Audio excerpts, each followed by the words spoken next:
بسم الله الرحمن الرحيم الحمد لله رب العالمين وصلى الله وسلم وبارك على المبعوث رحمة للعالمين نبينا محمد وعلى آله وصحبه أجمعين أما بعد السلام عليكم ورحمة الله وبركاته. When you see people competing, running, when you look at sprinters approaching the end line, you see that they give all what they have because this is the final moment. This is what makes it or breaks it. Tonight, we have the same feeling. These are the 10 blessed nights, the last 10 blessed nights of Ramadan. Whenever they started, the Prophet ﷺ used to change his entire system. He, as Mother Aisha and others say, used to tighten his waist wrapper. And this is a metaphor for not having intercourse with his wives. And some say, no, this is also a metaphor for wanting to do hard labor and to work. This is what you do when you want to do that. And he used to wake up his wives. Normal nights, he would pray night prayer on their own. They want to pray, it's okay. They want to sleep. This is their preference. It's not mandatory. But on the last 10 nights of Ramadan, he used to wake all of his wives and he used to spend the night time in prayers, reading the Quran. During these blessed 10 nights, it was a sunnah from the Prophet ﷺ to perform i'tikaf. And now, unfortunately, with the lockdown, may Allah Azza wa Jal uplift it from the whole world, we are unable to perform i'tikaf in the masjids. So many people ask, can we perform it in the houses? And the answer is no. This is not permissible. It cannot be performed in prayer halls or in homes. It has to be performed in masjids. And the etiquettes of i'tikaf are so many, but this is not the time to talk about it. We would like to focus on the last 10 nights. Why are they so blessed? What is so special about them? Scholars say that during these blessed last 10 nights of Ramadan, there is a single night. And this is why we strive to worship Allah and excel in these last 10 blessed nights, not because of the last 10 nights, but rather because we don't know which night of them is this glorious night known as Laylatul Qadr, the night of decree. And this beautiful night, Allah Azza wa Jal has favored with a number of things. Among them, this is the blessed night that the Quran was revealed in, as mentioned in the Quran. إِنَّا أَنزَلْنَاهُ فِي لَيْلَةِ الْقَدْرِ. We have revealed the Quran in Laylatul Qadr.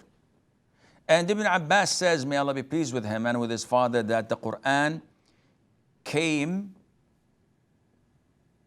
from the preserved tablet to Baytul Izzah, to the house of pride and honor.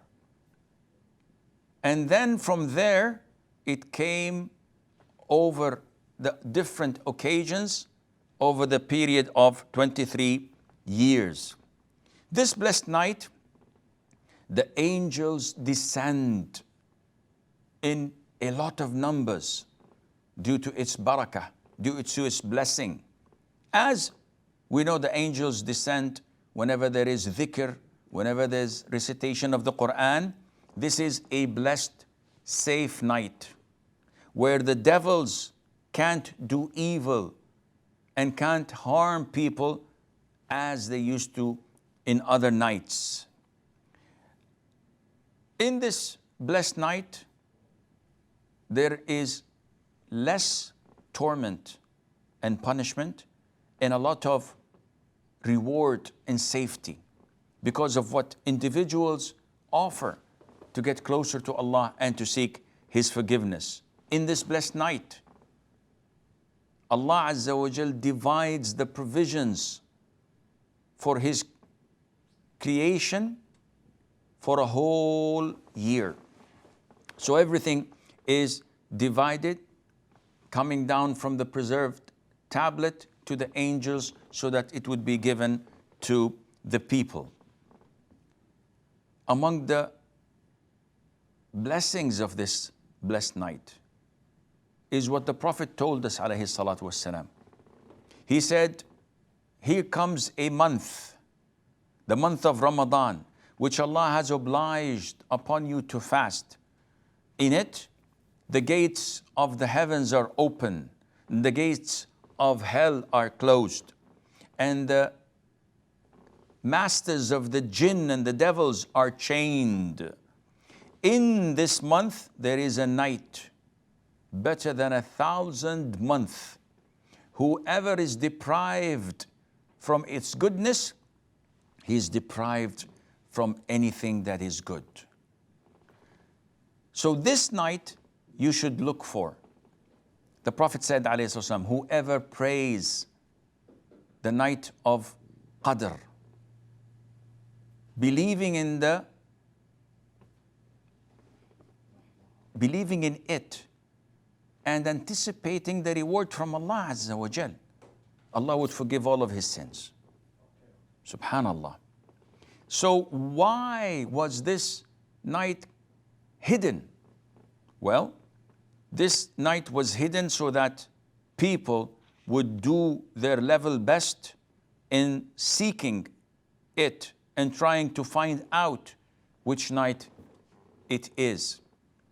The Prophet ﷺ told us that we should look for it in the odd nights. And in another hadith, he told us that to look for it for 9 nights left, 7 nights left, 5 nights left, 3 nights left, etc. But scholars say we do not know 9 nights left unless the month is over, because the month can be 29 and it can be 30. So 9 nights left is different when it's 29 than 9 nights left when it's 30. And therefore, it is not true that people think that it has to be the night of the 21st, 23rd, 25th, 27th, and 29th. This is not true. It can also be the night of the 22nd, 4th, 6th, 8th. Therefore, one has to devote his time to worshiping Allah Azza wa Jal in the whole last 10 nights. Doing what? Night prayer. Option number 1, the best and the highest. So you spend 2 hours, 3 hours, 5 hours holding the Quran, reading from it, praying to Allah Azza wa Jal. This is what the Prophet used to do, alayhi salam, and the companions. Option 2, recite the Quran without prayer. Option 3, make a lot of dua. If you go to chapter 2, Surah Al-Baqarah, you will find verses about fasting Ramadan and how it is when a person is sick or traveling, when to make it up, etc. And then you'll find verses about i'tikaf and when to refrain from eating and drinking, etc. So these are all connected about fasting. Ramadan. There's a one ayah that comes in between dividing these, and it is about dua. When my servants ask you about me, say that I'm close. I answer the dua of people who call upon to me. So devote a lot of time for dua. Mother Aisha, the dua she learned from the Prophet ﷺ, Allahumma innaka afuwun tuhibbul afwa fa'fu anni. So you repeat that and you make whatever dua you want. Fourthly, You got tired from praying, from reciting Quran, from making dua, make dhikr. The best of dhikr, subhanallah, alhamdulillah, Allah Akbar, la ilaha illallah. It doesn't matter which one you begin with. You want something else, listen to a beneficial lecture that gets you closer to Allah, that softens your heart. Do whatever you can to reach Allah Azza wa Jal. And finally, this hadith or story circulating among the people that every night of the last 10 nights of Ramadan, give $1 because this is better than 83,000, whatever, they have this calculation, and pray 2 rak'ahs because this is better than this and that, and call your next of kin, feed a poor person. All of this is baseless and not true. This night is better than 1,000 months better, but it doesn't say that your good deeds would be multiplied accordingly. It is better, and we should leave it as it is. What did the Prophet used to do, alayhi salam? What you have heard from prayers, reciting Quran, making dhikr, making dua, and any good deeds that you can afford.